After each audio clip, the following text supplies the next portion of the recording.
کی جنگ میں نہیں جانا چاہیے، ٹھیک ہے، امریکہ کی غلامی نہیں ہونی چاہیے، اپنی ملک کی سالمیت کا سودا نہیں ہونا چاہیے، یہ سب باتیں حق ہیں، مگر سوال یہ ہے ان باتوں کا پاکستان کے بے گناہ شہریوں کے خون بہانے کے ساتھ کیا تعلق ہے؟ ان کو کیوں جوڑا جاتا ہے؟ مسجدوں کو برباد کریں، بے گناہ شہریوں کو ماریں، قبائل کو ماریں، ہر روز سینکڑوں لوگ ان کے ہاتھوں سے شہید ہو رہے ہوں، امام بارگاہوں پر حملے ہوں، چرچز پر حملے ہوں، فوجی چھاونیوں پر حملے ہوں، عام بازاروں پر حملے ہوں، اور وہ اپنی قوت اور طاقت کے ساتھ مطالبے کر رہے ہیں اسٹیٹ کی ریٹ تسلیم کیے بغیر، اور آپ کہیں بیٹھ کر کے ان سے مذاکرات کیے جائیں؟ یہ ٹھونگ ہے۔ یعنی اگر ان سے مذاکرات کرنے ہیں تو ہر ڈاکو سے بھی کریں، پھر ہر چور سے کریں، ہر قاتل سے کریں، انہیں جیلوں میں کیوں ڈال رکھا ہے؟ پی پی سی، پاکستان پینل کوڈ اور سی آر پی سی پروسیجرل کوڈ سب ختم کر دیں اور ہر چیز مذاکرات کے ذریعے طے کریں۔ جب تک پاکستان میں بیرونی ملک کا پیسہ آنا بند نہیں ہوگا مذہب کے نام پر، اس وقت تک پروکسی وار لڑی جاتی رہے گی،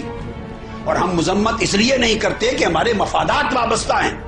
کئی ملک ہیں جو ہمیں اقتدار کی کرسی پر بٹھانے میں مدد دیتے ہیں، وہ ہمارے محسن ہیں جو باہر کے ملکوں کے پیسے سے اس ملک کے امن کو برباد کر رہے ہیں، ڈیسٹیبلائز کر رہے ہیں، اور اس ملک کی نیوکلیئر جو حیثیت ہے الٹیمیٹلی اسے نقصان پہنچانے کے لیے راستہ ہموار کر رہے ہیں۔ علماء کی ذمہ داری ہے کہ آقا علیہ السلام کے فرمان کا ایک ایک لفظ اور قرآن مجید کے فرمودات کا ایک ایک لفظ قوم کو بتائیں، اور قوم کو اس الجھن اور انتشار فکری سے باہر نکالیں،